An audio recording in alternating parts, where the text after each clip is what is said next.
ನನ್ನ ಪ್ರಕಾರ ನಂಬಿಕೆ ಅನ್ನೋದೇ ತುಂಬ ದೊಡ್ಡ ವರ್ಡು. ಏಕೆಂದರೆ ದೇವ್ರಿಗಿಂತ ದೇವ್ರ ಮೇಲೆ ಇಟ್ಟಿರೋವಂಥ ನಂಬಿಕೆ ದೊಡ್ಡದು. ಪ್ರಪಂಚ ನಡೀತಿರೋದೇ ನಂಬಿಕೆ ಅನ್ನೋ ಒಂದು ಕಾನ್ಸೆಪ್ಟ್ ಮೇಲೆ. ಕತ್ಲು ಕಳೆದ ಮೇಲೆ ಬೆಳಕಾಗುತ್ತೆ ಅನ್ನೋದು ಕೂಡ ಒಂದು ನಂಬಿಕೆನೇ. ಯಾಕಂದರೆ ನಮ್ಮ ಹತ್ರ ಯಾವುದೇ ಥರ ಪ್ರೂಫ್ಸ್ ಇಲ್ಲ ನೋಡಿ, ಅದಕ್ಕೋಸ್ಕರ. ಇನ್ನು ಲೈಫಲ್ಲಿ ಏನಾದರೂ ಸಾಧನೆ ಮಾಡಬೇಕು ಅಂತ ಹೊರಟಾಗ ಒಂದು 4 ಜನ ಅವಮಾನ ಮಾಡೋರಿದ್ದರೆ, ಇನ್ನು 4 ಜನ ತೆಗಳೋ ಜನ ಇರ್ತಾರೆ, ಅಂದರೆ ಬ್ಲೇಮ್ ಮಾಡೋರು ಇರ್ತಾರೆ. ಇನ್ನೂ 4 ಜನ ಪ್ರಾಬ್ಲಮ್ಸ್ ಕ್ರಿಯೇಟ್ ಮಾಡೋರಿದ್ದರೆ, ಇನ್ನು 4 ಜನ ಡೌಟ್ಸ್ ಕ್ರಿಯೇಟ್ ಮಾಡೋರು ಇರ್ತಾರೆ. ಇನ್ನು ಇಂಥವ್ರನ್ನ ನೋಡಿದಾಗ ನಮಗೆ ಸಾಮಾನ್ಯವಾಗಿ ಅನಿಸೋದೆ ನನ್ನ ಲೈಫ್ ಇಷ್ಟೇ ಬದಲಾಗಲ್ಲ ಅಂತ.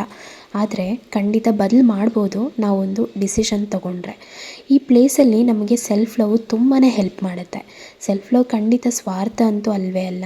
ಸೆಲ್ಫ್ ಲವ್ ಇತ್ತು ಅಂತಂದರೆ ಯಾವ 4 ವ್ಯಕ್ತಿತ್ವಗಳು ಬಂದರೂ ಕೂಡ ನಾವು ತಲೆ ಕೆಡಿಸ್ಕೊಳ್ಳಲ್ಲ. ಏಕೆಂದರೆ ನಮಗೆ ನಮ್ಮ ಮೇಲೆ ಇರೋವಂಥ ನಂಬಿಕೆ.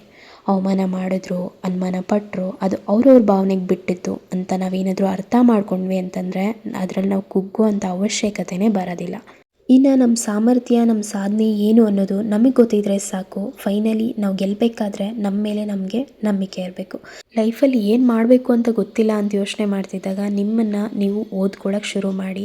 ಓದ್ಕೊಳ್ಳೋದು ಅಂದರೆ ನಮ್ಮನ್ನು ನಾವು ಅರ್ಥ ಮಾಡ್ಕೊಳ್ಳೋ ಅಂಥದ್ದು.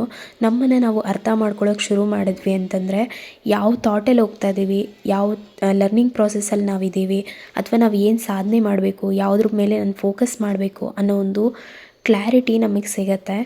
ಇನ್ನು ಲೈಫಲ್ಲಿ ಎಷ್ಟೇ ಕ್ಲಾರಿಟಿ ಇದ್ದರೂ ಕೂಡ ದೇವಸ್ಥಾನಕ್ಕೆ ಹೋಗೋದಂತೂ ಮಿಸ್ಸೇ ಮಾಡೋದಿಲ್ಲ. ಇನ್ನು ನಾವು ಈ ಸರಿ ಚೂಸ್ ಮಾಡಿದ್ದಂಥದ್ದು ವಿಧುರೇಶ್ವರ ದೇವಸ್ಥಾನ. ಸೊ ಇಲ್ಲಿ ನಮಗೆ ಎಲ್ಲೂ ನೋಡಿದ್ರೂ ಕೂಡ ಅಶ್ವತ್ಥಕಟ್ಟೆ ಕಾಣುತ್ತೆ, ಅಂದರೆ ನಾಗರಕಲ್ಲು ಪ್ರತಿಷ್ಠಾಪನೆ ಆಗಿರುತ್ತೆ. ಸೊ ನಾವಿಲ್ಲಿ ಹೋದಾಗ ಪಂಚಭೂತಗಳಿಗೆ ಪೂಜೆ ಮಾಡಿದಷ್ಟು ಫೀಲ್ ಆಗುತ್ತೆ.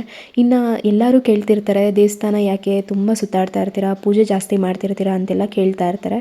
ಬಟ್ ರೀಸನ್ ಒಂದೇ, ಏನಂತಂದರೆ ನಮ್ಮಲ್ಲೇ 7 ಚಕ್ರಗಳಿರುತ್ತೆ, ಅದನ್ನೆಲ್ಲ ಕೂಡ ಆ್ಯಕ್ಟಿವೇಟ್ ಮಾಡ್ಕೋಬೋದು ದೇವಸ್ಥಾನಕ್ಕೆ ಹೋಗೋದ್ರಿಂದ.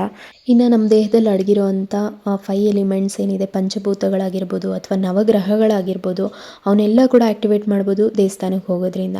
ಇನ್ನು ದೇವಸ್ಥಾನಕ್ಕೆ ಹೋಗೋದ್ರಿಂದ ನಮಗೆ ಒಂಥರ ಸಮಾಧಾನ ಅಥವಾ ಫ್ರೆಶ್ನೆಸ್ ಸಿಗುತ್ತೆ. ಒಂಥರ ಎಲ್ಲ ಪ್ರಾಬ್ಲಮ್ಸ್ಗೂ ಒಂದು ಸೊಲ್ಯೂಷನ್ ಸಿಕ್ಕಿರೋ ಥರ ಫೀಲ್ ಆಗುತ್ತೆ.